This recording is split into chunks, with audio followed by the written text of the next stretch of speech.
Bonjour à tous, bienvenue dans TL7 Business. On vous présente une aventure entrepreneuriale et gastronomique liée à Saint-Étienne aujourd'hui. C'est l'aventure Cuisine sur Cours que nous présente son dirigeant Pierre-Mick Fattet qui est avec moi aujourd'hui dans TL7 Business. Pierre-Mick Fattet, bonjour. Bonjour. Cuisine sur Cours, une activité commencée en 2008, des cours de cuisine au départ et puis qui s'est largement développée pour arriver à une multi-activité aujourd'hui. On revient sur l'histoire de Cuisine sur Cours, s'il vous plaît. Effectivement, 2008, c'est le début de l'aventure.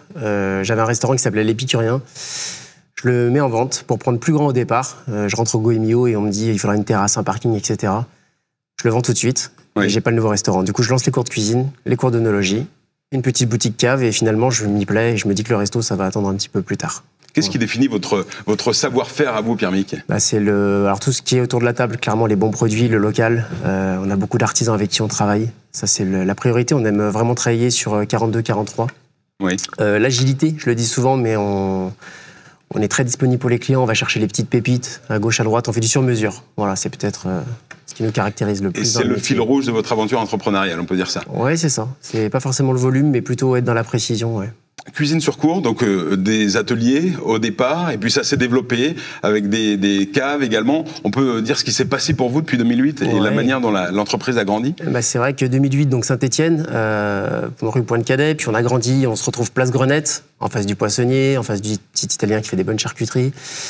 On donne les cours d'œnologie, les gens reviennent de plus en plus à la cave et on se rend compte qu'il faut agrandir la gamme. Donc voilà, magasin Place Grenette bien installé, qui fonctionne très bien. Et puis 5 ans après, on se dit il faut la première couronne, Saint-Genélaire, pourquoi pas.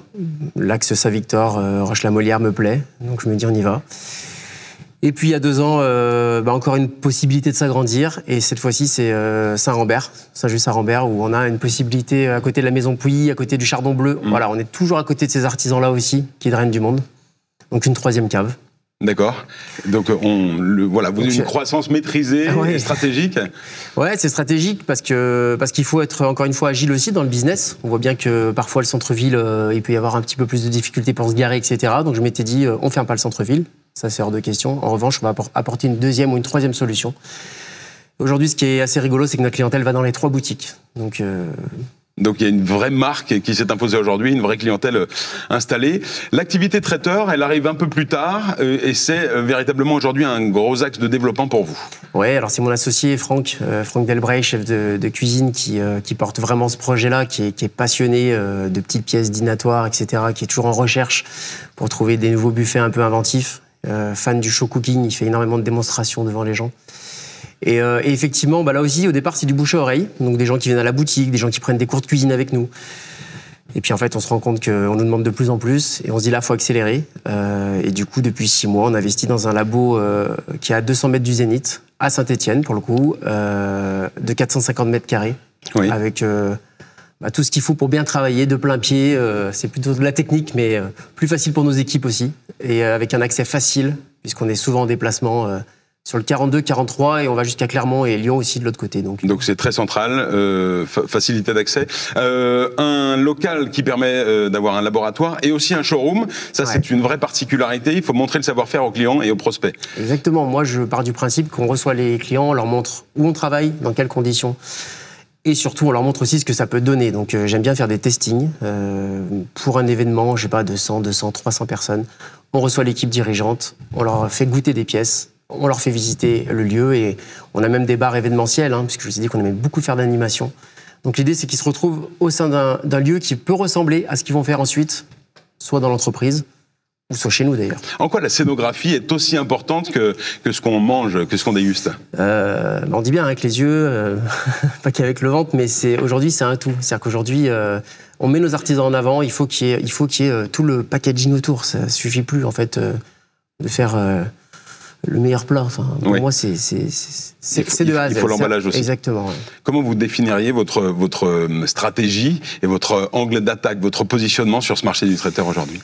On va tirer vers la qualité. Donc, je sais pas si je peux utiliser le mot haut de gamme parce qu'il n'est pas toujours bien vu ou bien approprié. En tout cas, on veut que du produit frais, pas de jetable. Pour nous, c'est important. On a une vraie démarche là-dessus. Les gens qui attrapent une pièce cocktail, ils peuvent la manger et ils ont la main libre pour pouvoir consommer un verre, par exemple. On va pas faire 6 ou 7 prestations dans la même journée. C'est pas notre truc. On préfère choisir 1 à 2 prestations, l'assurer de A à Z et fidéliser nos clients. C'est ce qu'on fait de toute façon depuis plus de 15 ans. Oui, ça reste dans l'ADN de Cuisine sur Cour. Traiteur, mais cuisine de chef, ça c'est important. C'est-à-dire qu'on reste des chefs, hein, c'est ça? Et oui, en fait, j'ai eu 3 restaurants dans le passé, enfin même 4, j'en ai oublié un. Le temps passe. Le temps passe, ouais. Et c'est ce qui fait la différence aussi. Et avec Franck aussi, qui est pâtissier, traiteur de métier, mais pâtissier dans le sens où à chaque fois il va renouveler ses pièces. Voilà, c'est-à-dire qu'il y a des petites épices, des petits condiments. Encore une fois, il y a de très très bons traiteurs qui font un très joli travail et ils travaillent par série, ce qu'on appelle, c'est-à-dire qu'ils vont renouveler leurs pièces et on en change un petit peu moins souvent. Nous, en fait, l'idée, c'est plutôt de s'adapter à la saison et à l'envie du client. Et ça demande donc un peu plus d'inventivité, un peu plus de créativité. Et c'est là où je trouve que le mot chef, cuisine de chef, ouais. On s'inspire du marché, on s'inspire des produits et de la saison. Ouais. Vous vous lancez dans une activité de plateau repas haut de gamme, encore une autre proposition aux entreprises. Oui, là aussi, le constat, il est simple. Aujourd'hui, il y a une offre sur le plateau repas. Mais pour tout ce qui est codir, réunion avec de bons clients de temps en temps, on a des clients professionnels qui nous ont dit on ne veut pas aller au restaurant, on veut de la confidentialité, donc ça va se passer au bureau. Et même, il n'y a pas besoin de service puisque c'est confidentiel. Donc du coup, on s'est dit qu'il fallait absolument proposer un plateau repas haut de gamme, comme au restaurant, dressé de la même façon, avec des dressages très soignés. Donc on va accélérer là-dedans aussi. Voilà. Donc message aux entreprises qui veulent bénéficier de repas de prestige dans leurs entreprises, c'est la nouvelle activité de Cuisine sur Cour. Exactement. Merci beaucoup. On va terminer avec l'objet du jour, Pierre Miquet. Oui, je vous ai apporté une sauce pimentée. Oui, pourquoi une sauce pimentée ? Alors, je suis entrepreneur et l'entrepreneuriat, c'est pimenté. Ça, c'est la première chose. Et puis, notre activité, elle représente bien tout ça aussi. Parce qu'on a une idée à la seconde, ça part dans tous les sens. Ça rebooste les plats, ça booste une activité, ça booste les équipes. Voilà. Ça pète en bouche. Je crois que c'était une bonne idée. Allez, parfait. Merci beaucoup, Pierre-Mick Fattet, dirigeant de Cuisine sur Cour, d'être venu nous parler de l'histoire de cette entreprise et puis son développement et ses projets. Merci de nous avoir suivis dans TL7 Business. On se retrouve très bientôt pour un nouveau numéro.